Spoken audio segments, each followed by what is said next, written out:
Party. I want to thank you so much for being here and for making this a part of your day. As you know, we're 8 days away from probably the most important election in the history of Kansas that is going to shape the direction of Kansas, I think, for probably generations to come. And one of the reasons that we wanted to be here specifically and here talking to you is this is part of the unveiling of the Kansas Democratic Party's Farmer and Rural Communities Bill of Rights. And that's because we think for a long time that farmers and rural communities in Kansas haven't had a champion. They haven't had a voice. And frankly, too often, the Democratic Party has not done a good enough job of being present and of listening to farmers and to rural communities, but not under this present leadership. I want to say that Vicki Hyatt, our vice chair, is here. Vicki, within 6 months of becoming vice chair, has gone to all 105 counties. She called it her every county counts tour because I know that that's actually how she feels about Kansas and about our rural communities. John Gibson, our chairman, I can't tell you how many places I've been to with John where somebody's come up to John and said, I don't think we've ever had a state party chairman in X county. I'm a graduate of Garden City Community College where I got my associate's degree. So farming and rural communities mean a lot to me personally. And so one of the things that we tried to do was actually sit down and put into writing what some of our values were, so we could very clearly go to people and say, if you elect Democrats, here are the things that we're going to be fighting for, both in Congress and in the state legislature. Fair and open markets, right to feed our community, the right to fair capital, the right to protect our natural resources, the right to local control of our land, the right to food security, the right to repair our own tractors and equipment, the right to transparent labeling, the right to access and opportunity, and the right to a brighter future. And we have some guests here who are going to talk both about what that means to them at the state level and what that means to them in national office. So I want to introduce a couple of our guests. We have, of course, and you're going to hear from all of them, of course, Marcy Francisco, state senator, candidate for treasurer of Kansas, will be a fabulous treasurer. We heard, actually, you would have been very proud of the job Senator Hawk did in Manhattan. Marcy is obviously so well regarded that when she had to be at a meeting in Topeka this morning, Tom Hawk, the state senator from Manhattan, was insistent that he join our appearance so Marcy had somebody there to talk about what a fabulous colleague she is in the Senate and what a fabulous state treasurer that we all know that she would be. So Marcy Francisco. We've also got some special guests from the Democratic National Committee with us, and I think it speaks a lot to where Kansas is right now. I mean, these are folks who the pressure and the demands on their time 8 days away from a national election, they could be really anywhere in the country right now, but they're in Kansas for a reason, because they know that we have these important generational defining elections coming up. So I'll introduce Ken Martin. Ken Martin is the chair of the Minnesota Democratic Farmers and Laborers Party, the Democratic Party of Minnesota, essentially. Ken is also the president of the Association of State Democratic Party Chairs, which means he's the president of the organization of all of the different state party chairs from all around the country. Ken is also a vice chair of the DNC, and Ken got his start in politics working for the Kansas Democratic Party as an organizer. Ken is a KU grad, so knows Kansas very, very well. Jamie Harrison. Jamie is the associate chair of the DNC and is the former chairman of the South Carolina Democratic Party. So two folks who really know a lot about building parties from the grassroots. And of course, Alan LaPolice. Alan, I want Alan to be our first speaker because when we talk about a farmer and rural communities Bill of Rights, I think really Alan sums that up well. And the challenge with Roger Marshall is that the title of the job he has is representative. And right now, you're not being represented. He's representing the Trump administration, he's representing big business, he's representing corporate donors, but what he's not doing is representing you. And I think Alan understands what the job of representative is. Alan's not going to go to DC to represent the Democratic Party or to represent a special interest. Alan is going to go to represent the people of this community and in our farming and rural communities across the state. So I'll introduce Alan LaPolice, our next congressman. Thank you all for coming coming out today for our presentation of the Bill of Rights. My name is LaPolice. I am indeed a fifth-generation Kansan and a lifelong farmer. I grew up on a dairy farm, and I still to this day farm. I know the trade, I know the work, I know the lack of profit, I know the hard, long, rigorous hours that goes into production agriculture. And I will have a special interest. Let me counter that. My special interest is going to be my district, and the specific nature of my district is agriculture, production agriculture. And apparently the congressman we have now doesn't get that. He doesn't get that because we needed a farm bill passed. It was 2018.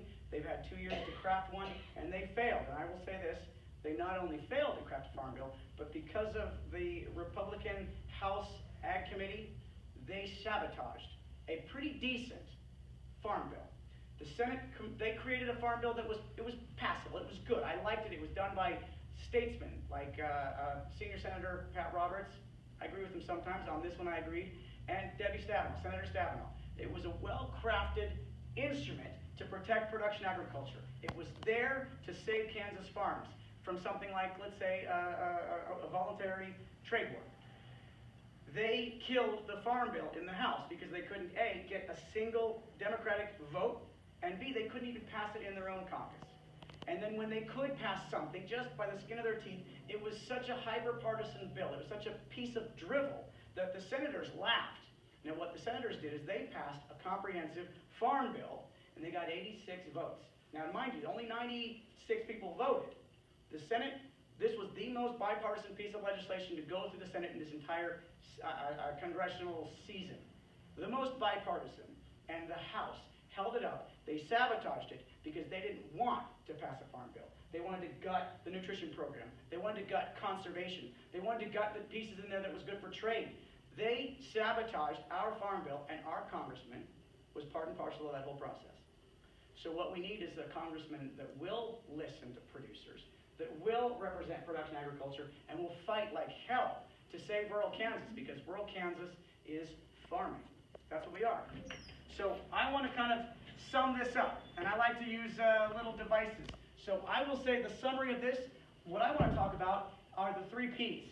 A, the right to plant, B, the right to profit, and C, the right to pass it on.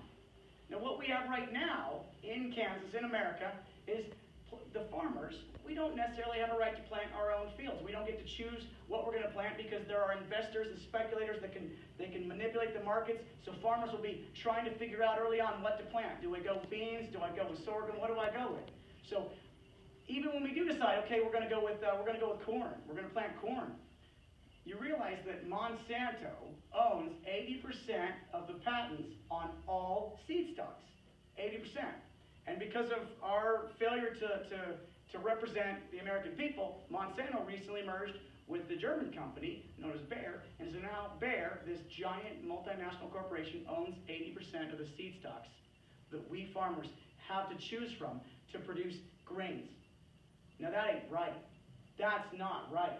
So we need someone to defend our ability to grow non-GMO corn or to do perennials, like my friend here would probably suggest. We should have options, and we should have the right to choose what we're going to plant, and how we're going to harvest it. Now the second is profit. We do not have the ability to guarantee our own profit, because I know a lot of farmers, and I've farmed most of my life, but I've never sold a single bushel of wheat to Korea. I've never sold soybeans. I've raised them, I've harvested them, I've shoveled them and tried not to fall down when I walk on them because they're like little ball bearings. But I've never sold a single bushel to China, and China's our #1 consumer.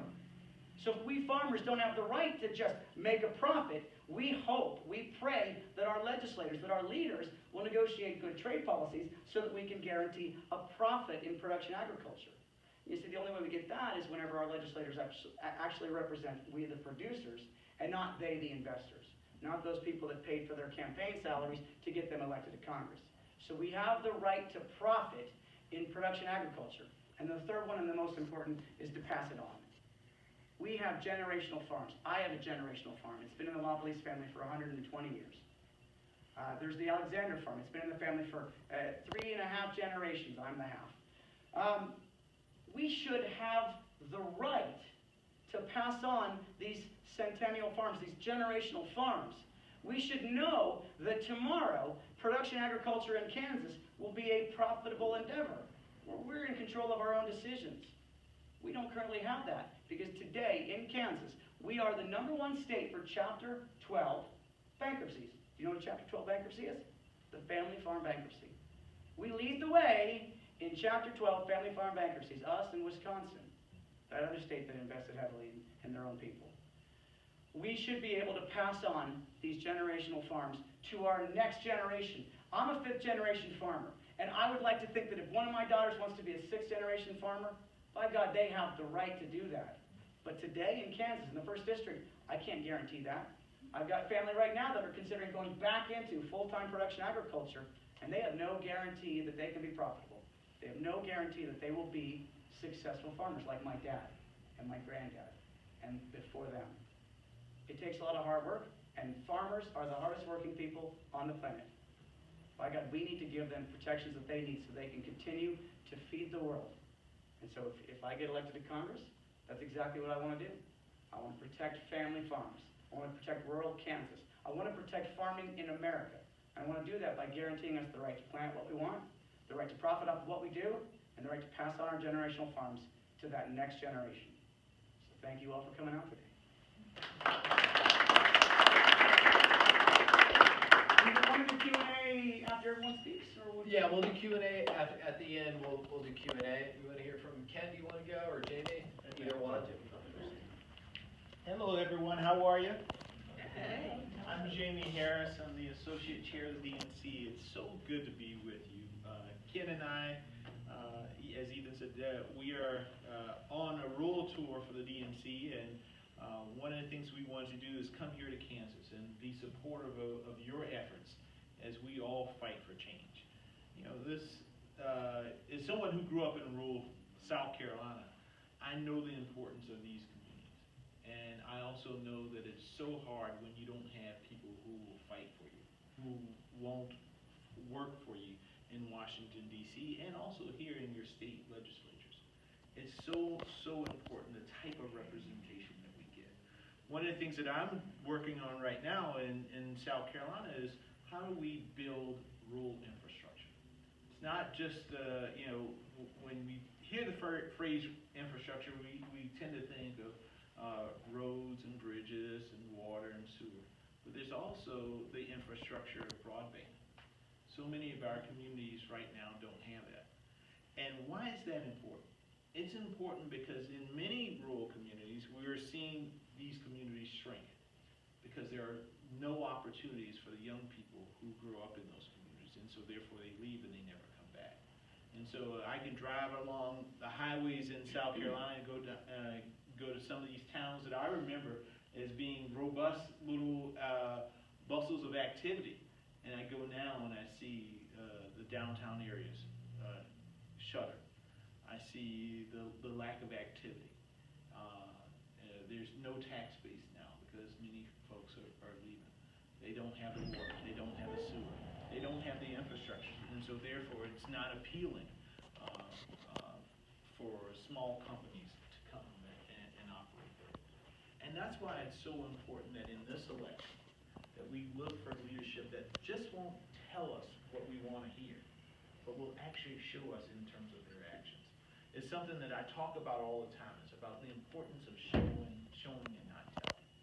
You know, in the last presidential election in 2016, Donald Trump did a good job of telling us what he was going to do, and for the past 2 years, he's been doing an even better job of showing us what he told us during that election cycle. And it's not about the America that we want. Because what he told us was about the divisions that we would see, that he would push for. He pushed for a tax cut. Tax cut didn't come and benefit working men and working women. It benefited a lot of the upper income folks. And how do I know that? Because now he's talking about doing a tax cut for middle class people. And I remember sending out a tweet. I was like, well, I thought that was what the last tax cut was supposed to be for. But now you want to do one for middle class folks, because I guess you've taken care of all of your friends down at the resorts. We need to go back to common sense representation. We need to go back to going into these communities, making sure that people understand the values that we are fighting for, and that we are not just talking to them, but we are also showing that to them. It is so, so important. These communities are the lifeblood of this nation. And when they fall apart, when they deteriorate, when they disappear, then the strength of the nation also weakens. And it's so, so important that we continue to do this each and every day. One of my favorite sayings, and it comes from the letter from Birmingham jail from Dr. Martin Luther King. He said, "We will have to repent in this generation, not merely for the hateful actions and words of the bad people, but for the appalling silence of the good people. For far too long, good people have been quiet. We've tried not to rock the boat. We've said to ourselves, things are going to get better. We just need to wait and see. We just need to be patient, and things will get better." Well, the one thing I also learned from the good book is faith without works is dead. If we want our society to be a better place, we can't just have faith that it's going to be that way. If we want our society to be a better place for our kids and our grandkids, we have to work to make it such. And so, what is the work? The work is, on November 6th, making sure that we all show up and go to the polls. But that's not just all of the work. We also have to make sure that our loved ones, the people who, we love them dearly, but they'll sit on the couch and say, it's raining and I'm not going to vote today. Or it's too cold, I don't feel like going out to vote today. Because so much is on the ballot. So much is at stake. We have rural hospitals closing all across this country, providing the death sentence to some. Let's just think about it. In my home state of South Carolina, we've had 3 rural hospitals to close. That means now it's going to take people 30 to 45 minutes to get to the hospital. What if your blood sugar spikes? What if you have a heart attack? What if you're having complications with your pregnancy?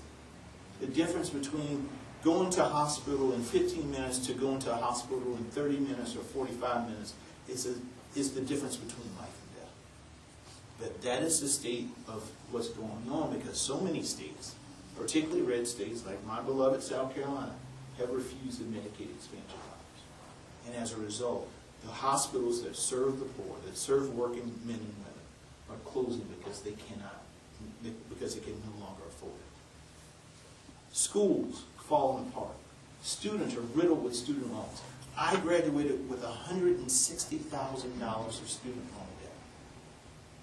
And I graduated from law school in 2004. These kids who are graduating now, who are going to graduate school now, are leaving with $200,000, $250,000, $300,000 of debt starting off.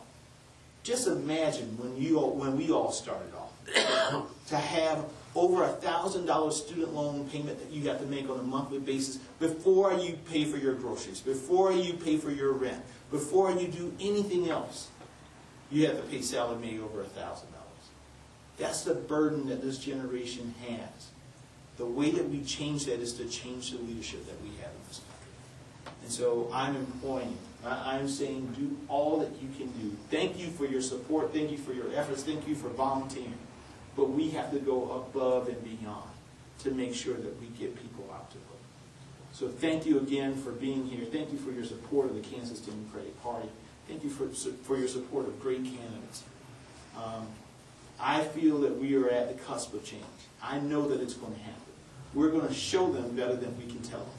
And we'll do that on November 6th. Thank you. I didn't introduce you. No. Thank you, Jamie, and thank you all for being here. My name is Ken Martin. I am the chair of the Minnesota Democratic Farmer Labor Party, the DFL as we call it. And I want to thank Ethan for inviting us here, both Jamie and I, and of course Vice Chairwoman Vicki Hyatt. I was here a few weeks ago. We were at the University of Kansas, which we're both alums of, doing the panel at the Dole Institute. That was a lot of fun, and it's great to be back here in Kansas. I used to work for the Kansas Democratic Party. And so I know a little bit about some of the challenges that Democrats in Kansas have faced over the years. In fact, when I was here in '96, we lost everything on the ballot, and so I decided to move back home, and when I moved back home, you guys started winning. So maybe I was part of the problem, I don't know. But I also want to thank Senator Marcy Francisco for your leadership on the Senate Ag Committee, as well as your run here for State Treasurer, and best of luck these next 8 months. We really appreciate it. So, you know, I talked earlier a little bit about our state in Minnesota. Minnesota is one of the few blue states left in the Midwest. We voted for Hillary Clinton by 1.5 points. There's only one other state in the Midwest that's still blue, and that's Illinois. But things are changing, of course, and the 2016 election should have been a wake-up call for all of us. I think a lot about people that we lost in Minnesota. We had 19 counties that voted for Obama in 8 and 12 that flipped to Trump in 16. 19 of our 87 counties. The second highest of any state in the country in terms of that movement. And so I have no doubt in my mind that every racist and misogynist in this country supported Donald Trump, but it would be a big mistake to suggest that every Trump supporter is a racist and a misogynist. That's just not true. There are a lot of people in our state who actually voted for Democrats for years who actually flipped to Donald Trump in 2016. And why was that? Why was that? Well, I think about my father-in-law. He's a farmer, 800 acres of corn and beans and beef cattle down in southern Minnesota, right along I-90 corridor there, border between Iowa and southern Minnesota. They call it the Fertile Crescent, some of the richest soil in the world. It's great, great farming land. His family, my wife's family, have been farming that land, the O'Rourke's, for over 140 years. And he voted for Donald Trump. Along with my brother, a union carpenter, voted with Donald Trump. After the election, I asked Dave, my father-in-law, I said, why did you vote for Trump? Expecting that I'd get some sort of answer around farm policy or the farm bill. No. You know what he said to me is, look, my premiums have tripled to $2,000 a month. My wife has Parkinson's disease, and none of my kids, my wife included, want to go back and farm this land that's been in their family for 140 years. So here's this 79-year-old man, should be on the tail end of his life, carefree, yet he's got this knot of anxiety in his stomach, worried about the future, worried about his family's future. And along come our messages in 2016. One was focused squarely on stopping Donald Trump. That was our message, because all of us as Democrats thought that his personal character flaws were disqualifying, and certainly they were. We see that on full display every day. But we focused our message almost exclusively on that.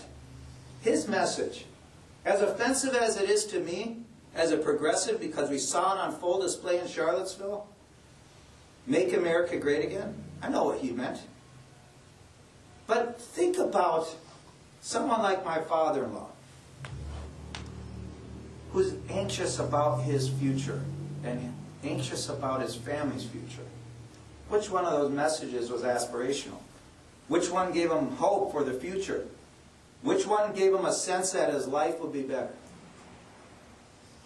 Well, one of the lessons for me in that in 2016 is that it's not enough for us as Democrats anymore just to stand up and campaign against something or someone. Sure, that's easy. You know why we don't like Donald Trump. You know why we don't like the Republicans. But that's the easy route. The harder thing, and it shouldn't be that hard for us, but the harder thing is to stand up and tell people what we're going to do. How their lives would be better with Democrats in control. How are we going to make a difference in their lives? You see, Jamie talked about some of the issues impacting rural America. We know that. Of course, in Minnesota, we're the third largest soybean producer in the country. Number one market is China. So when Donald Trump put those tariffs in place, it's killing our state. Our number one industry is agriculture. And it's literally killing our state. You guys know this here in Salina. It's not just the impact it has on farmers. We know the impact it has on farmers. It's the impact it will have on towns like Salina and banks and other employers in this town. That's what's happening all over rural America right now, and particularly in the Midwest, where we have strong agriculture communities that are being decimated right now. We were already on the verge of a farm crisis before he put those tariffs in place, and now there's no doubt that we're heading head-on into one. And it could potentially be worse than what we saw in the 1980s. And that's a challenge. It doesn't help people. It doesn't help our communities. It doesn't help people who are worried about how we keep small towns like Salina and others vibrant and robust. That's what's at stake right now in this election.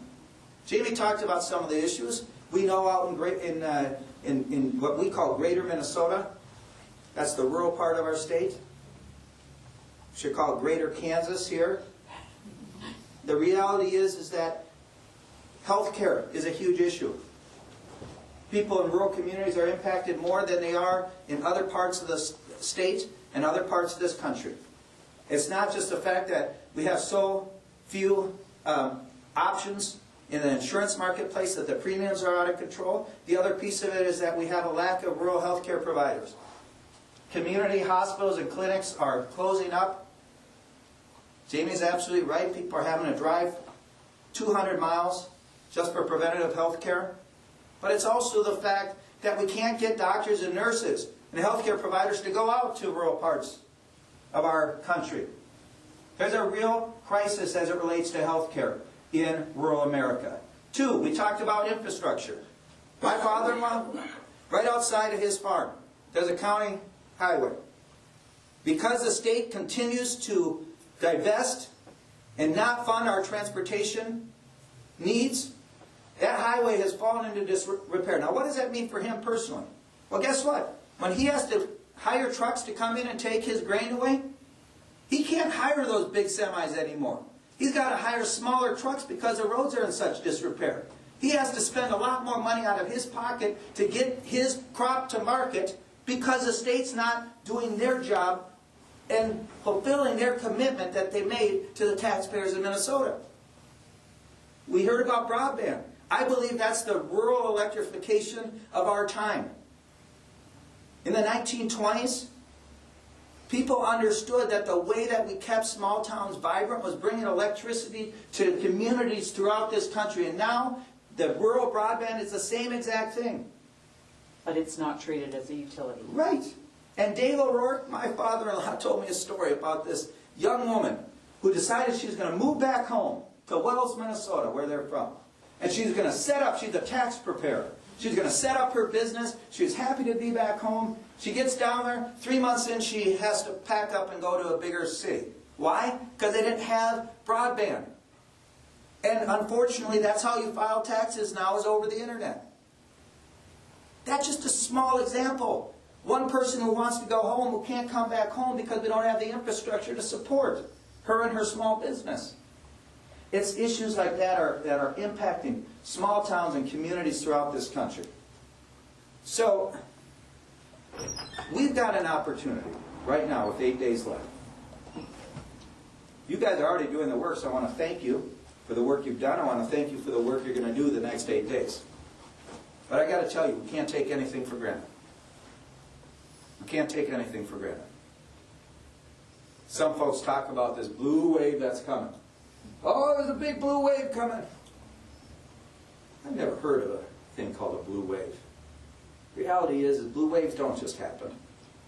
We make them happen. Anytime we succeed as Democrats at the ballot boxes because we make them happen through our hard work. I got my start with this bushy-haired college professor named Paul Wellstone in 1990. And one thing he taught me is that you win elections by wearing out your shoe leather, going door to door, neighbor to neighbor, person to person, talking about our values. See all these fancy glossy mailers and TV ads, which are mainly negative these days. You know, that stuff doesn't persuade people. It's come full circle. The best way to persuade people is having an old-fashioned conversation, face to face. And you know, guess what? People are going to, especially your friends, your family, the people you go to church with, your co-workers, they believe you because they know you. Now, Jamie and I come up and start talking to them about the Democratic Party. They don't know me. They don't know what I stand for. They're probably not going to believe me. But they're going to believe people that are in their life. Yet, oftentimes, people would rather have a conversation down the street with a stranger than they would with their parents or with their siblings or with their neighbors. And sure, those might be tougher conversations, but those are the conversations we have to have in these next 8 days. If we're going to cut through all this clutter, cut through all this garbage that's on TV, all these negative ads, what we need to leave people with is the idea of what we stand for. And come back to that full circle. Not enough just to campaign against something. We have to campaign for something. And that's what I ask you to do the next 8 days. Stand up, have conversations, remind people what's at stake. And I'll tell you what, if we do, we can win. I say winning is not the end. That's not our goal. People say to me all the time, oh, you're the DFL chair, you're vice chair of the DNC, what do you mean winning's not our goal? It's not my goal. Yeah, we got to win elections. But winning is just the beginning. Winning makes and provides us the opportunity to actually start doing some good things for people and making a difference in our community. That's the end goal. And no disrespect to Marcy or anyone else that's running here, I'm not in this for the candidates. Now they're carrying our banner, and they're certainly representing our values, and I thank them for putting their name on the ballot. But for me, this is about what kind of community, what kind of state, what kind of country I want my kids to grow up in. That's why I do this work, and I know each of you do it for the same reasons. So thank you for being here. 8 days left. Say a prayer, and then work hard. So, thank you so much. Senator Francisco speak. Senator, thank you. I'm delighted to be here in Salina. This is, of course, an opportunity to introduce myself to many of you. I got started pretty early in politics. I was elected to the Lawrence City Commission in 1979 and served as mayor 81 to 83. Took 20 years when, with a background in architecture, I worked for the University of Kansas in facilities planning. But some of you may remember Sandy Prager, who was our insurance commissioner, when she won her race for insurance commissioner. That opened up the Senate seat for Lawrence, and people asked me if I would run. Was really happy to do that. Didn't think I had a chance, but there it was. I ended up in that race in 2004 with an opportunity to serve my community. I was asked by the party if I would consider serving on the Agriculture and Natural Resources Committee. Democrats don't have a lot of people that can always serve on those committees, and I said sure. I've been president of my community mercantile, our natural food store, and I care about those issues.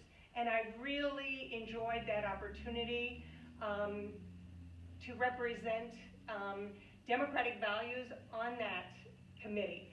So one thing I did do was when in 2008 the party chose me to go to the platform committee. I was there and worked with a representative from Oregon, and we got some additions made to that platform that talked about ag. And there's not a lot about ag in that platform. So we need people from Kansas who can do that, and that's why I'm so excited about Alan's run for Congress, because there are important issues about sustainability and natural resources that we have to balance with what we're doing in ag. So we go around that committee and everybody talks about the farm they own or the ranch they own, except for me, and I used to say I grow cherries and tomatoes and peppers. But once I retired from the university, I started out as a farm worker.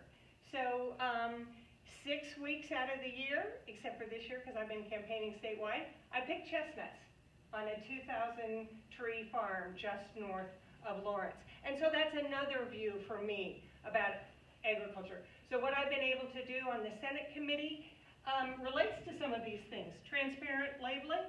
I led the fight to allow dairy farmers to say that they didn't have added hormones on their milk. It was an ALEC bill that had been presented, and it didn't pass in Kansas, and it's because it had a champion. And so I've worked to protect our natural resources and worked on water issues, and worked on some of these other issues about markets on that Ag Committee. But I'm excited about being the Kansas treasurer because, and I don't know if you have it here, and I should bring one, those things that the Democratic Party has brought you, they should include the pooled money investment fund. Because the two women treasurers we had in Kansas, Sally Thompson and Joan Finney, got that added. And that means that banks can loan capital short-term to farmers and ranchers. I want to make sure as your state treasurer that we report on what money went out throughout the state, how much went to our rural communities. Are we supporting them with that investment in capital? And we also care a lot about the right to access and opportunity. The state treasurer oversees the 529 plan to help families save for education.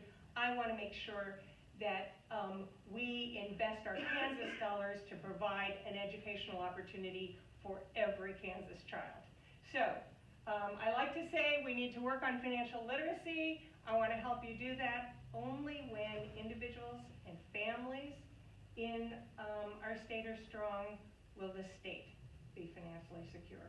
So glad to be here and hope to have a chance to talk with you, and I really want to hear what questions and concerns you have. Well, why don't we just do it this way? Let's just do it kind of informal. Let's do just Q&A. We can just ask questions of any of our special guests. Teresa Cruiser just came in, our DNC committee woman, who's done such a great job in building our relationships as a state party with our partners at the national party. So thank you, Teresa, for all of your amazing work. So we want to open up the questions for any of our guests. I'll ask a question about tell me how this farm and rural communities Bill of Rights feeds into protection of the Ogallala aquifer. I mean, I know it's in there. This is something that I speak about a lot because when I say pass it on to future generations, we are draining the Ogallala back west there. If we don't have access to water, then production agriculture dies, and they know that. There are some farmers that right now they're sucking the well dry. They're growing corn in places that corn ought not grow, and they're consuming the water in volumes that are unsustainable. So this just ties into at the federal level, which is where all the the agricultural policy is crafted. I will absolutely advocate for conservation programs like we've never seen before. Brownback had a good idea with his 50-year water plan. It never really got implemented. It was voluntary. It didn't have any teeth. And Kansas is only one of 8 states sitting on Ogallala. So we've got to have federal policies that guarantee that future generations are going to have access to water. Not just water for the fields, but water for consumption, water to live out in Russell. They're desperate. So I've recommended things like subsurface drip. Subsurface drip is a way to cut down to a fraction the amount of water we consume. But then there's also the idea of perennials, how we raise our crops. When we raise our crops, we focus more on the winter crops. We're not using so much water in the summer. We should incentivize. Right now, the Farm Bill is subsidizing corn, primarily corn.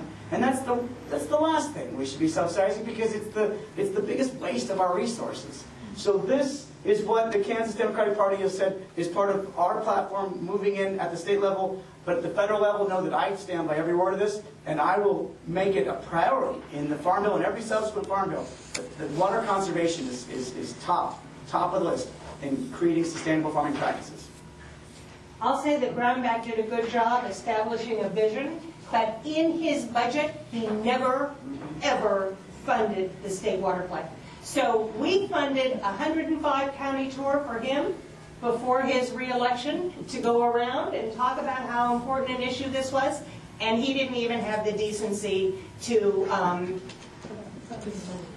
provide the $6 million that's statutory required for your money in his was. budget. Yeah. Sir. And I don't know who this question would be for, but one of my big concerns, and I believe you touched on it, was the closing of hospitals, rural hospitals. Not only, we've had 2 rural hospitals closed, and there's another one due, Fort Scott, I think it is, by the end of the year. Yes. So there'll be 3. one in Dodge City and one southeast in Scott City. And so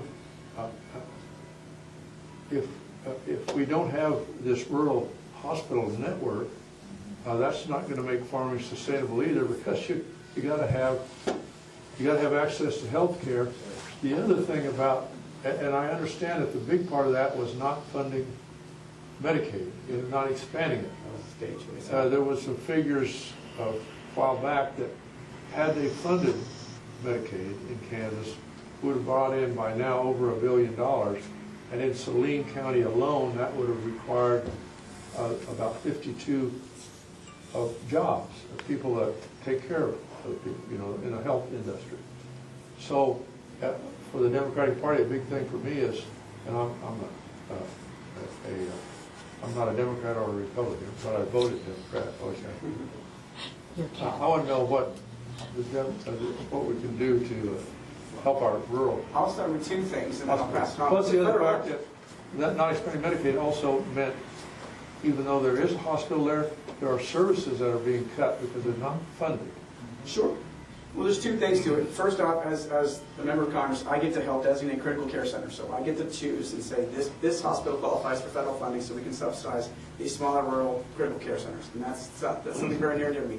I'd also push for telemedicine, because that will help to get some of the best technology out to these communities like in Russell and even Salina. But first and foremost, you got to look at the root cause of this problem. And the root cause is it's an ag issue. When family farms are unsustainable, family farmers don't farm. They leave the farm. So our #1 export in Kansas, specifically Western Kansas, talent, people, farm kids.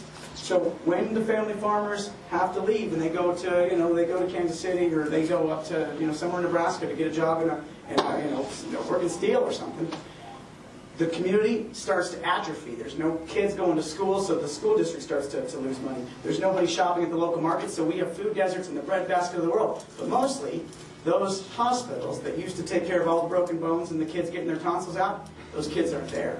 So when the decline of population across rural Kansas happens, it's the death of those rural hospitals. And once the hospital leaves, that community's done. That community's done, because there's no way to promote any kind of new industry, new growth. No one's going to come back to a place where the closest hospital is an hour away. You're going to have a baby, or you're an old man that might have a heart attack on the tractor. So the only way we can protect them, and there's multiple things we can do with our American health care, but we got to find a way to get people back to rural Kansas. It was touched on broadband. I have a proposal to do 5G. President Trump talks about it, and I want to advocate. I'll put lots of money into 5G, which is that next technology. The nation that masters 5G, they rule the world. That's the way it is. So I want 5G, and I want to invest in it. And I want to put it all across. I want to do a network across the entire country, specifically in rural Kansas, because then you can get these entrepreneurs. You can get people that want to leave you can't afford to live in Silicon Valley. They'll come back here. They got 5G broadband. They can do anything they want. We can grow our rural Kansas economy by growing the population, by incentivizing that kind of growth, make family farmers sustainable, but also bring new business, bring new entrepreneurs, bring new ideas. Would you remind the FCC of their role to represent the people? On the debate, I was very clear. The question wasn't even about net neutrality, but I said it 3 times in the debate, so absolutely. Ajit Pai is no Kansan. His idea of crashing net neutrality, and then all the other things he's done, they're unacceptable. So, yeah. Alan, I was just going to mention that the Medicaid expansion is an easy first step. And I have had the privilege of serving with Laura Kelly. We both came into the Senate in 2004. She's been a strong advocate. In fact, most legislators heard from their constituents, and the legislature, both the House and the Senate, voted to expand Medicaid. It was Governor Brownback who vetoed that. No one would let that issue come up in committees last year, because the concern was we don't want to put Collier on the spot for having to sign or not sign that bill. That is not fair to Kansans. So Laura Kelly has said repeatedly that as soon as that reaches her desk, she's going to sign it. And we can see some of that stopgap money while we continue to focus on family farms and rebuild our economy. How did representative from the 70th and from the 69th vote on that Medicaid expansion? I'm in the Senate. So I don't tell you, the 70 voted no. They voted no, they voted no. Okay. JR voted no too. They both voted no. Okay, there you go, that's your answer. What was your follow-up? Well, the follow-up was when, during the 90s, I was a big supporter of wind energy development in Kansas because my reason was that I saw that as, because I come from a little town too, Blue Rapids, Kansas, Port Kansas, and I was a believer that if we had wind energy out there, it takes a young man to climb those things, and I thought you're going to have people that actually have to live out there in those communities. Yes, sir. And when I talked to some people from Ellsworth and Lincoln, a lot of them believe that too, because they get money in for in the county to, like Lincoln County doesn't have to worry about putting in a bridge. They don't have to put it to a vote or anything because they're getting like a couple $100,000 a year into their coffers from the wind turbine business. So one of the big things that's happened is that they're starting to build a high voltage DC line east, which is supposed to make it open the markets up for that, at least in the southwest part of Kansas. So what's your position on wind energy as far as helping out those little towns? Because I think that, in my opinion, that's a big help. I'm 100% for sustainable energy. I've said this before. And I think I mentioned this last time. Right now, the cheapest form of energy, where there's wind, the cheapest form is wind. It's actually cheaper than the coal. It's cheaper. That's why coal's going out of style. The only thing that's comparable is your fracking, is your natural gas. But natural gas is subsidized by we, the people who have to clean up the crap whenever our water supply is contaminated. So the cheapest, where we can put it, is wind. So we need to invest, and I talked about 5G, and I'll talk about our network, our voltage network. I will do what Eisenhower did back in '53. He had the idea that defense of America meant strengthening the infrastructure. So he took defense money, DoD money, and while he was also paying down the war and the Marshall Plan and all the things that he was doing, he also invested massive amounts of defense money into infrastructure. They built the interstate highway system, which connected the states and created the greatest economy that the world has ever known. They invested in science, research, technology, education, space. They invested because it was defense. Now, how do I pay for 5G and a whole new grid, an electric grid, a smart grid? Defense. I'll take defense money. I'll actually increase our defense budget. Right now we're looking at $700 billion. Let's make it $8 billion. But 4 of that is going to be what Eisenhower did, $400 billion. I'm going to pump right back into infrastructure. 5G, it's going to be the electric grid, smart highways, and roads, bridges, schools. I'll do what Eisenhower did, because why not do what works? That's what works. I had the privilege of serving on KEDA because I'm also a member of the Utilities Committee in the Senate. So that was the Kansas Electric Transmission Authority. The Republicans shut it down under Brownback because they didn't want to see that. But this DC line, we don't need subsidies. We have a company who has put together a plan. They want to build that. They want to buy energy in Kansas because they can sell it in Chicago. And we need to make sure that we're continuing to pay attention to those kinds of investments. And let's spend our money on broadband. I'm an independent, ex-Republican, I guess, and I really like the right to repair your own tractor and equipment. I think we need to be able to do things ourselves and be independent, and I just want to say that I appreciate you bringing those. Isn't that common sense? Now, if you don't know, at John Deere, there's legislation to prevent a farmer who buys a $250,000 tractor, combine, whatever it might be, farm implement. If you try to repair any part of it, you violate the warranty, and it's technically illegal to repair your own tractor. Where have we come that a farmer who can fix anything, can repair anything, is industrious enough to solve any problem with some baling wire, can't even fix his own damn equipment? Now, who does our Congress work for when that's the case, when that's the legislation? Now, I'm all for John Deere, and I like, implement dealers, but we should be protecting the consumers of those pieces of equipment. We should be guaranteeing that farmers have the right to farm, and if that means fixing their own crap, then they should fix their own crap. There's also a state law that's been introduced several years on the right to repair. Ask your legislator where they stand and would they sign on to sponsor that bill this next year. One thing I would add on your question about healthcare, particularly rural hospitals. So since the Affordable Care Act was come into place, and of course states, when the Supreme Court said that there could not be a mandate and therefore states could opt in or opt out, there have been about almost 100 rural hospitals across the country that have closed. And if you track the closures to states that have allowed Medicaid expansion, it's almost an exact match. And what we found is, I don't know if many of you know this, rural hospitals, before the ACA was passed, many rural hospitals and hospitals in general, who served a lot of folks who would come to the emergency room for their health care, were getting subsidies from the federal government to offset the costs that those hospitals received to cover those people who needed the emergency room care. Well, when they were pulling the Affordable Care Act together, and they said, well, we're going to have this Medicaid expansion, so now those folks will have insurance. So they took those subsidies from the hospitals to help pay for the cost of Medicaid expansion. But when the Supreme Court got rid of the mandate, those subsidies never came back to the hospitals. And so rural hospitals are actually getting the double whammy. The numbers of people who are going to the emergency room for health care are still where they are, if not increased.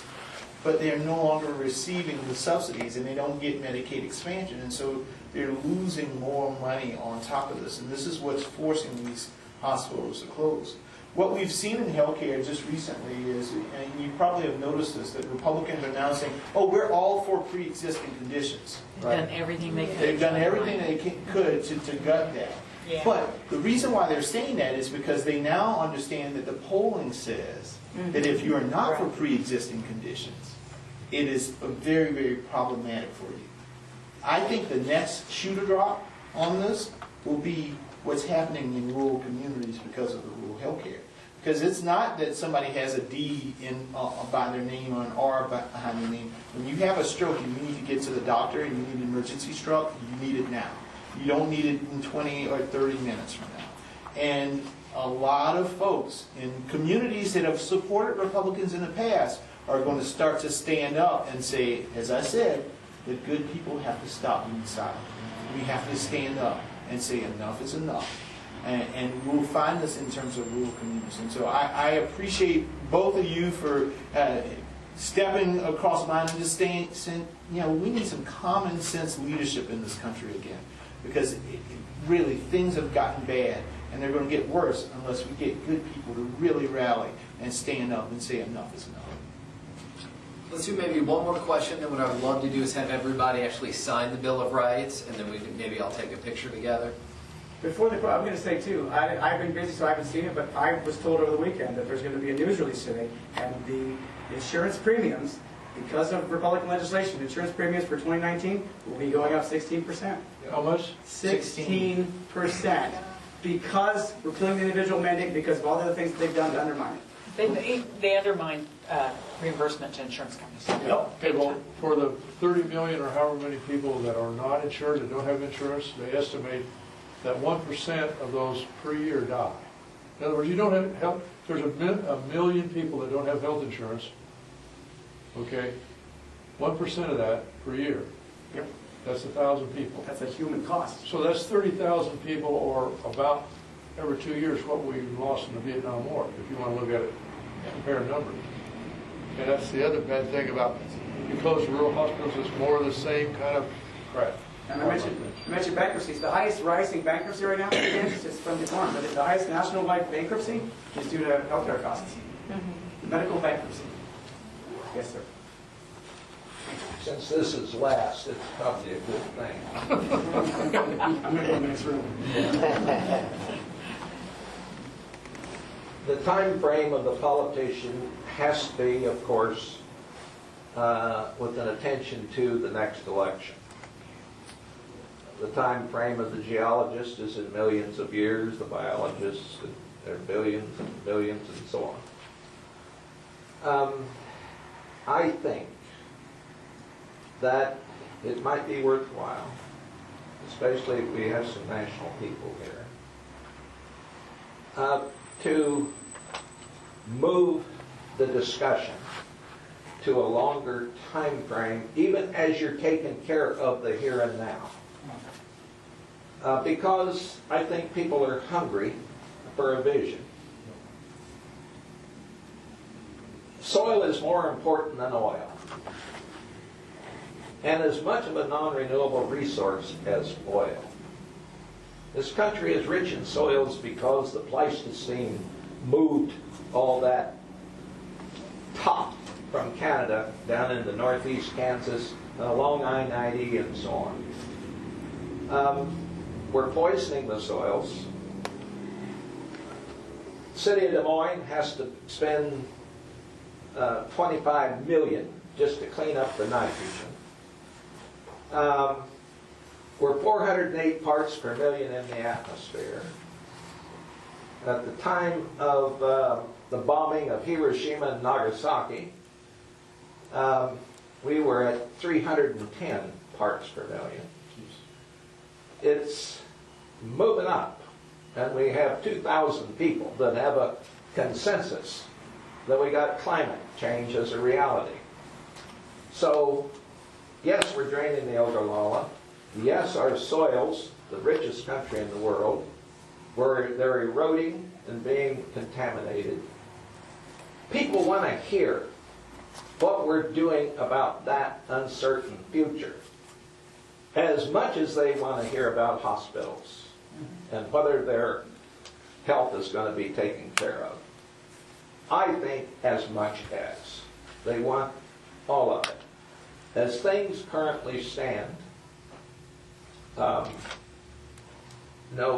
land use is number 2 of the source of greenhouse gases, behind power plants and ahead of all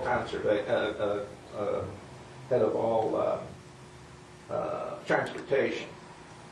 And the biggest share of that is agriculture. Now,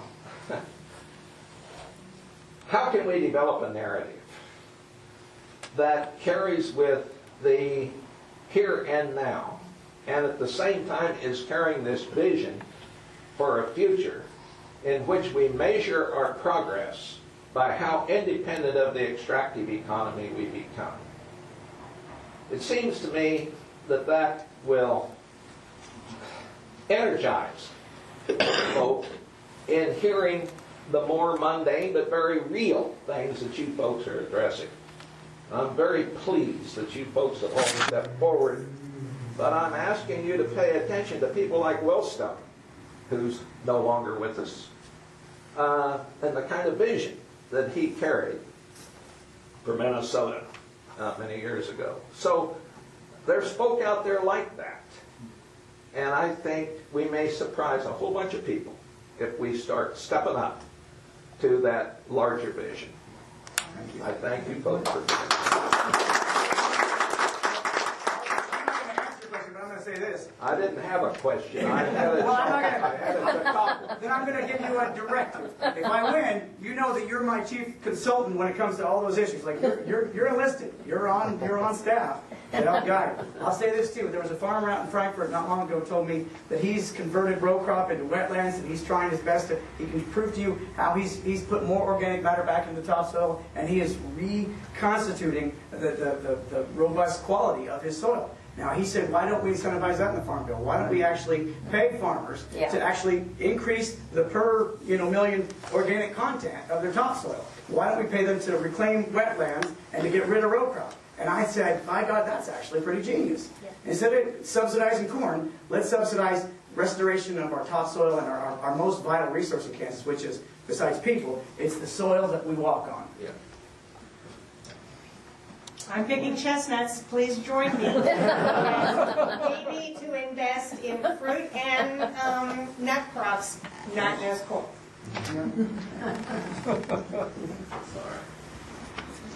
We'd love for folks to let up and sign our Bill of Rights if it's something you believe in.